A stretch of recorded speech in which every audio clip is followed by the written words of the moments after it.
जिस माहौल में पूरी दुनिया कुरान को बंद करने पे लगी है, मदरसे बंद करने पे लगी है और दुनिया कोशिश कर रही है किसी तरीके से कुरान की तालीम ख़त्म हो जाए, लेकिन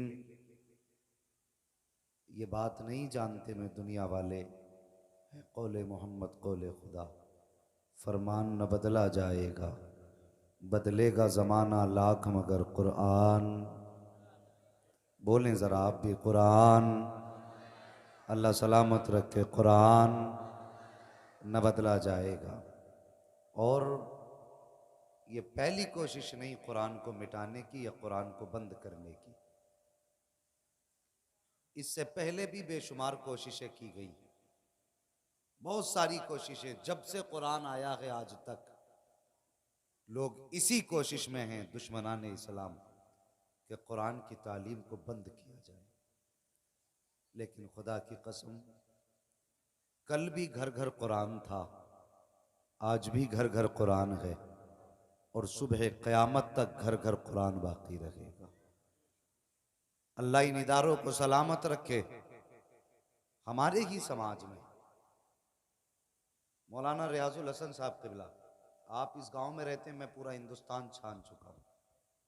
तकलीफ इस बात की होती है, गैर तो मदरसों के पीछे पड़े ही पड़े हैं, लेकिन अपने भी मदरसों की टांगे खींच रहे हैं।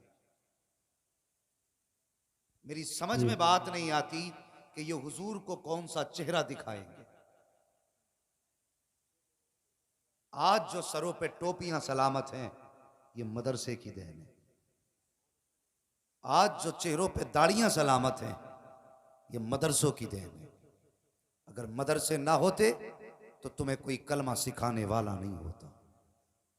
आज जो तुम्हारे घरों के अंदर आपके इसाले सवाब के लिए कुरान पढ़ा जाता है, ये मदरसे की देन है। इसके बावजूद भी हम मदरसों के दुश्मन बने बैठे, हम मदरसे बंद कराने पे लगे हैं। जैसे लॉकडाउन गुजरा, कुछ दीनदार लोगों ने चुपके से कुरान पढ़ाना चाहा, लेकिन गोश्त खा के अपने आप को मुसलमान कहलाने वाले गद्दार, टोपी लगा करके अपने आप को कलमा पढ़ने वाले मुसलमान कहलाने वाले जालिम, मदरसे के पड़ोस से फोन करके थाने को कहते थे कि हमारे पड़ोस में मदरसा खुला है, ये मदरसे में बच्चे पढ़ रहे हैं। तुझे शर्म नहीं आई? तूने हुजूर के घर का भी ख्याल न किया? तुझे क्या लगता है तू मदरसे की मुखालफत करे और तुझे तीजा बख्शवा लेगा? तू कुरान को बंद करने की कोशिश करे, तुझे 40वां बख्शवा लेगा? खुदा की कसम, बख्शिश तब मिलेगी जब मुस्तफा चाहेंगे, और मुस्तफा उसे बख्शवाएंगे जो उनके घर से प्यार करे। बात है, सुभान अल्लाह नारे जिंदाबाद जिंदाबाद। हमें सोचना चाहिए।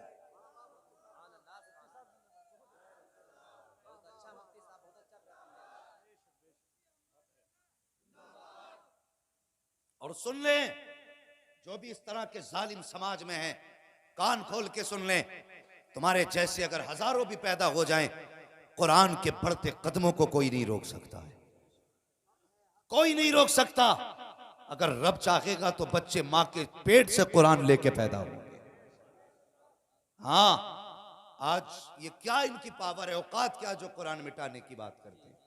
जब अंग्रेजों का दौर था और पूरी हिंदुस्तान पर तसल्लुत था उनका, उन्होंने कसम खाई थी जहां भी हिंदुस्तान में कुरान के नुस्खे मिलेंगे, नुस्खे जो लिखे हुए कागजात में हैं, ये लिखा हुआ कुरान मिलेगा, हम इसको लेंगे, दरिया में डाल देंगे, ताकि ना कुरान होगा ना कुरान पढ़ने वाले रहेंगे।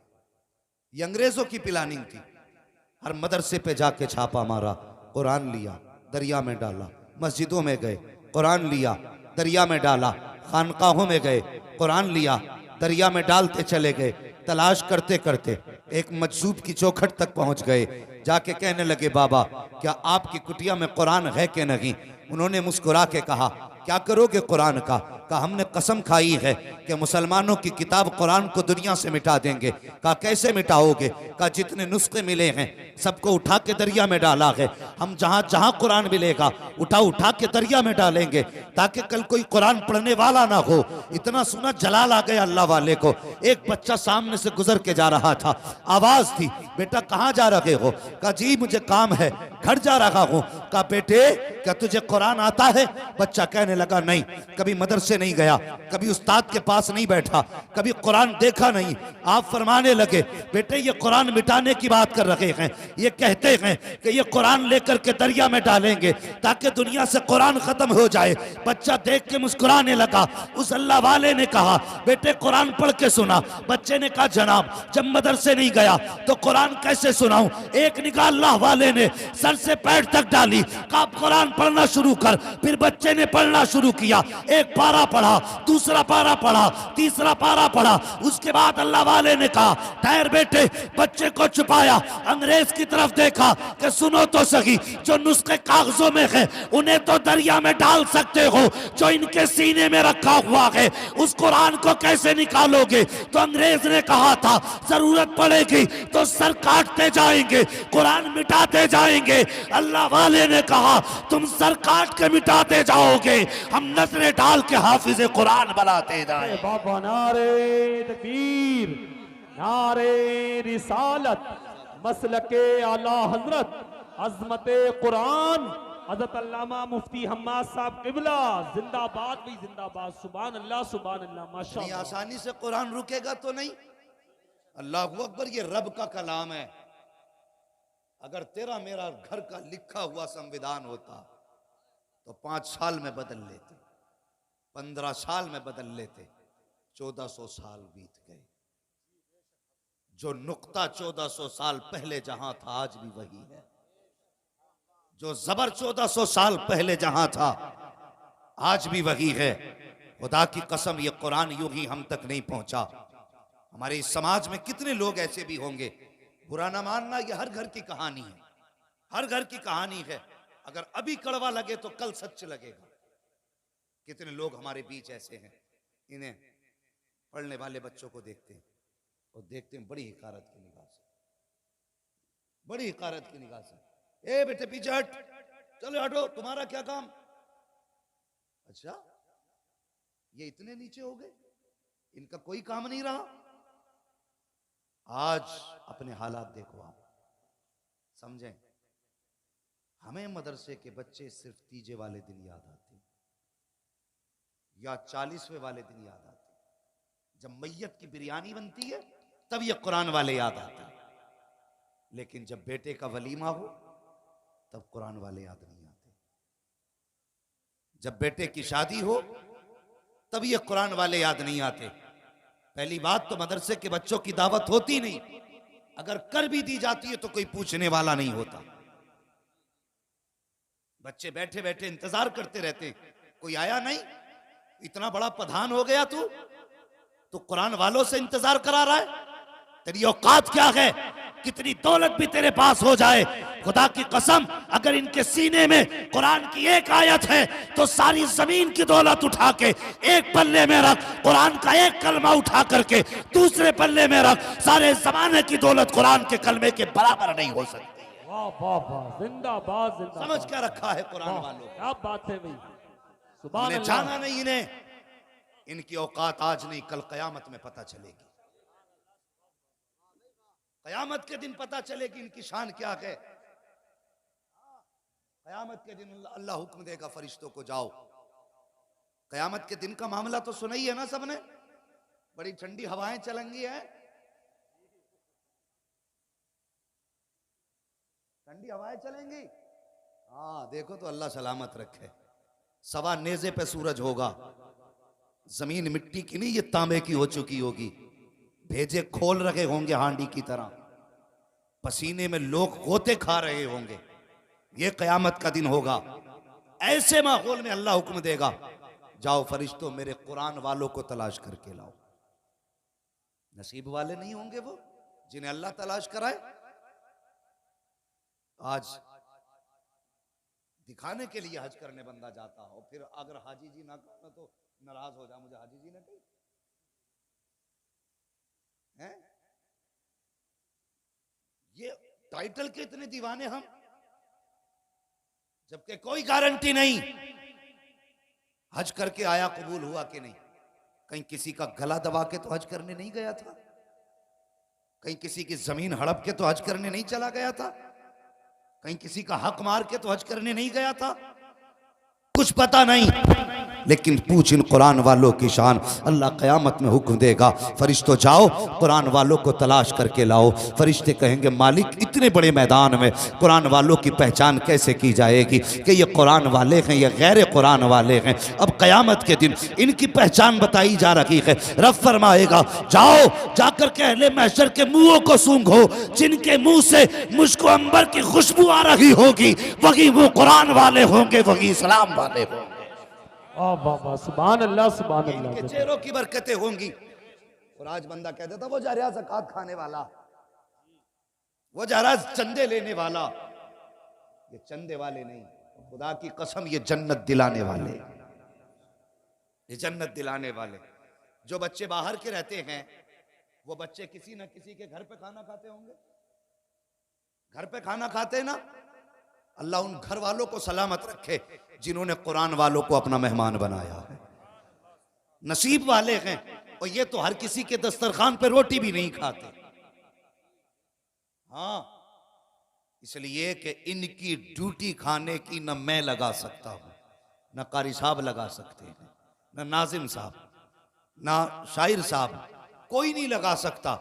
इनके खाने की ड्यूटी मदीने वाले मुस्तफ़ा लगाया करते हैं, हुजूर लगाया करते हैं। मेहमान उनके हैं, किसके यहां खाएंगे ये मुस्तफ़ा फैसला करेंगे। अगर किसी के यहां खा रहे हैं तो मुकद्दर पे नाज करना, हुजूर ने तेरे घर का इंतखाब किया है। हाँ, और गारंटी के साथ कहता हूं, जिसके घर में बेबरकती हो, खाने में बरकत ना हो, कभी मदरसे वालों के पास आना, कहना एक बच्चे की ड्यूटी मेरे घर लगा दो, उसे 2 वक्त रोटी खिला, अल्लाह उसके सदक़े में तेरी 7 पुश्तों के रिज्क का इंतजाम फरमा देगा। ये कुरान वालों की बरकत है। लेकिन हमने किन्हें वैल्यू दी?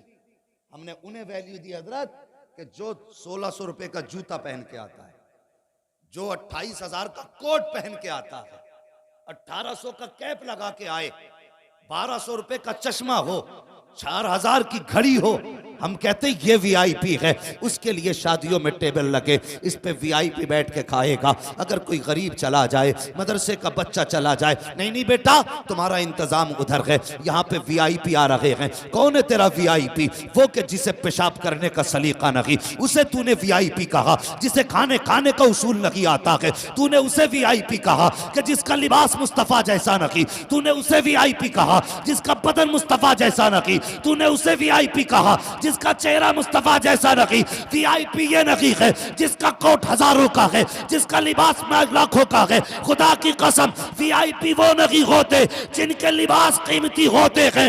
वीआईपी वो होते हैं कि पैर में टूटी जूती होती है, मुस्तफा के अजीज हुआ करते हैं।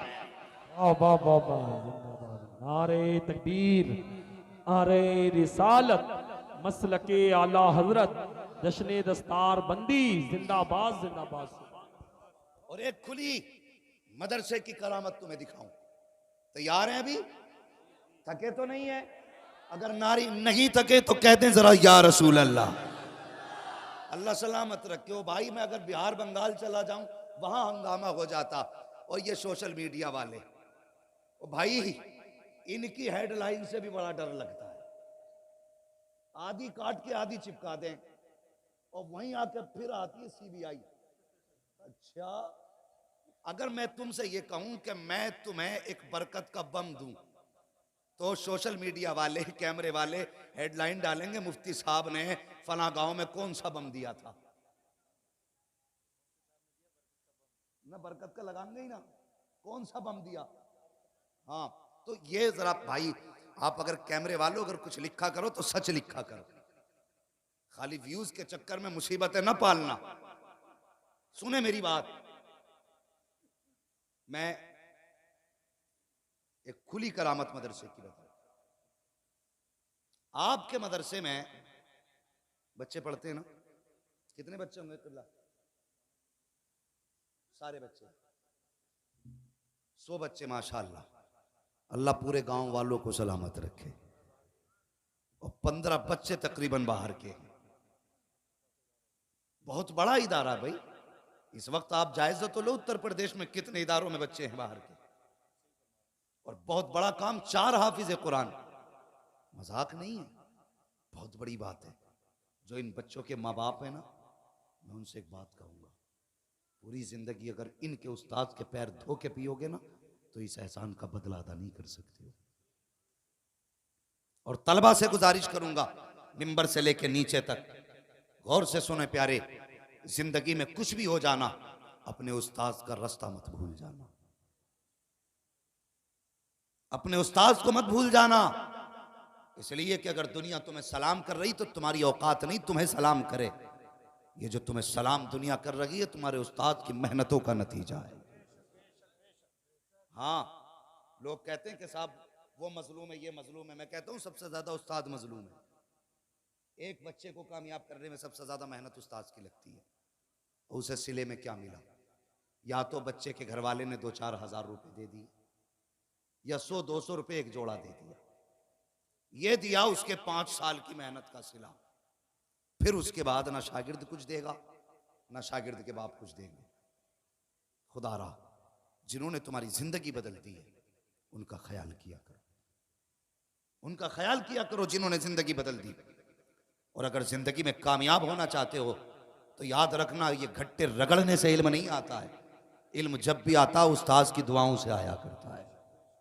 कोशिश करना इनका दिल खुश हो और ये खुद तुम्हें दुआ दे जाए। अगर इन्होंने दिल से दुआ दे दी तो जो इल्म तुम 10 साल में अपने घुटने रगड़ के हासिल ना कर सके, अल्लाह उस्ताद की दुआ के सदके में 2 मिनट में वो इल्म अता फरमा देता है। चाहे किसी भी फन का उस्ताद हो, किसी भी फन का उस्ताद हो, उस्ताद उस्ताद होता है। इज्जत करेंगे उस्ताद की इंशाअल्लाह। अगर उस्ताद कहते बेटे खड़ा रहे तो मर जाना, कदम मत हटाना, ये कामयाबी है जिंदगी की। वो रामपुर ही के हाफिज शाह जमालुल्लाह, हाफिज शाह दरगाही, दोनों ही थे ना, उस्ताद शागिर्द भी हैं, पीर मुरीद भी हैं। हाफिज शाह जमालुल्लाह शिकार के शौकीन, हाफिज शाह दरगाही नरम दिल थे। तो नरम दिल थे, शिकार करने के चल दरगैया। उस्ताद की जुबान उस्ताद की है, लेकिन जो उस्ताद कह दे वो हर किसी को हक नहीं है वही कहना शुरू कर दे। उस्ताद को हक हासिल है, वो जो चाहे कहे। फरमाने लगे दरगाही कि जी का चलो शिकार को दिल कर रहा है, शिकार करने चल रहे हैं, कि चलें हजरत। शिकार के लिए गए। सुन रहे हैं ना मेरी बात? जब शिकार के लिए गए ना, तो परिंदा कोई देखा, अपने तीर का निशाना लगाया। निशाना लगाया ना तो हाफिज शाह दरगाही चुपके से आगे गए और परिंदे को उड़ा दिया। हाफिज शाह जमालुल्लाह समझ गए ये यही उड़ा रहे हैं। दूसरे परिंदे पे निशाना लगाया, फिर हाफिज शाह दरगाही गए, फिर चुपके से उड़ा दिया। तो आपने फरमाया दरगाही यहीं खड़ा रहे। क्या कहा? यहीं खड़ा रह। क्या कहा हाफिज शाह जमालुल्लाह ने? तुम भी बोलो बेटे, क्या कहा? यहीं खड़ा। आज का शागिर्द होता तो कहता 5 मिनट बाद है, बहुत देर हो गई भाई, अब खाने का भी टाइम हो गया, हजरत कुछ शायद पता नहीं ना, तो आके छुट्टी कर देते अब तक। तो आपने फरमाया यहीं खड़ा रह। खड़ा करके आगे शिकार पे चले गए। जानते हो फिर 12 साल के बाद लौटे उसी डगर पे। 12 बरस के बाद गुजरे तो फरमाने लगे अपने साथ वालों से, मुझे दरगाहिया की खुशबू आ रही है। कितने साल के बाद? 12 साल के बाद। दाएं देखा बाएं देखा, कोई था ही नहीं, हुजूर कोई आई नहीं। फरमाने लगे नहीं, मुझे दरगाही की खुशबू आ रही है। आपने आवाज दी ना तो एक मिट्टी की चट्टान थी, वो हिली, मिट्टी झड़ी, उस चट्टान से हाफिज शाह दरगाही निकल के आए। फरमाने लगे तू कब से खड़ा है? कहने लगे हुजूर 12 साल पहले आप खड़ा करके गए थे। यहां खड़े खड़े मिट्टी चढ़ गई, घास जमाई। और खुदा की कसम जब इतने दिन उस्ताद का हुक्म माना तो मुस्कुरा के कहने लगे लगता है फिर तो भी कुछ हो गया होगा। कहने लगे कुछ हो गया होगा। फरमाने लगे चलें। कहा क्या? कहा एक काम करते हैं। कहा क्या? बोले मैं छुपता हूं, तू तलाश कर। उस्ताद शागिर्द का इम्तिहान ले रहा है। मैं छुपता हूं, तू, समझ रहे हैं ना बात? अगर इजाजत दो तो बताऊं, ना तो मैं अगली बात छेड़ू। और इजाजत का तरीका बताओ नहीं, कह दो सुभान अल्लाह। अल्लाह सलामत रखे। जिन्होंने सुभान अल्लाह का, अल्लाह माँ बाप के साथ उसे मुस्तफ़ा का मदीना दिखा दे। फरमाने लगे तूने 12 साल खड़े रह के इंतजार किया, चल तू छुप, मैं छुपता हूं, तू तलाश कर। हाफिज शाह जमालुल्लाह ने कहा आंखें बंद कर। हाफिज शाह दरगाही ने आंखें बंद की अपनी। थोड़ी देर के बाद हुक्म दिया दरगाही ढूंढ ले। तो जब ढूंढने की बारी आई ना, हाफिज शाह दरगाही ने आंखें बंद की और बंद करके नीचे देखा, ऊपर देखा, दाएं देखा, बाएं देखा। फरमाने लगे हुजूर आप मेरी आंख के पलक के ऊपर बैठे हुए हो। किसने कहा? हाफिज शाह दरगाही ने। हुजूर आप मेरे पलक के ऊपर बैठे हैं, तुझे कैसे पता? फरमाने लगे नीचे आंख बंद करके देखा, सातों जमीनें देख ली थी। ऊपर निगाह उठाई, सातों आसमान देख लिए। दाएं बाएं आगे पीछे सब में देख लिया। जब सब में देखा, बाद में अपने बदन की तलाशी ली, तो आप मेरी भौं के पास पलक के ऊपर बैठे हुए हैं। आप सामने आए। फरमाने लगे चल दरगाही अब तू छुप जा, मैं तलाश करता हूं। कहने लगे हजरत आंखें बंद कीजिए। अब हाफिज शाह दरगाही ने इतना कहा आंखें बंद कीजिए। हाफिज शाह जमालुल्लाह ने आंखें बंद की है। हाफिज शाह दरगाही थोड़ी देर के बाद कहते हैं हजरत तलाश कर लें। अब हाफिज शाह जमालुल्लाह ने दाएं देखा, बाएं देखा, ऊपर देखा, नीचे देखा, अपने वजूद पे देखा, कहीं नजर नहीं आए। फरमाने लगे दरगैया अरे बता तो सही कहां गए? कहा हजरत तलाश करो। कहा नजर नहीं आ रहा। आप फरमाते इजाजत दो तो आऊं। कहा आजा। सामने आए। कहा बता तो सही कहां था? आप फरमाते हजरत खुदा ने इंसान को 4 चीजों से पैदा किया है, आग, पानी, मिट्टी, हवा। कहते मैंने चारों चीजों को चारों चीजों में मिला डाला था।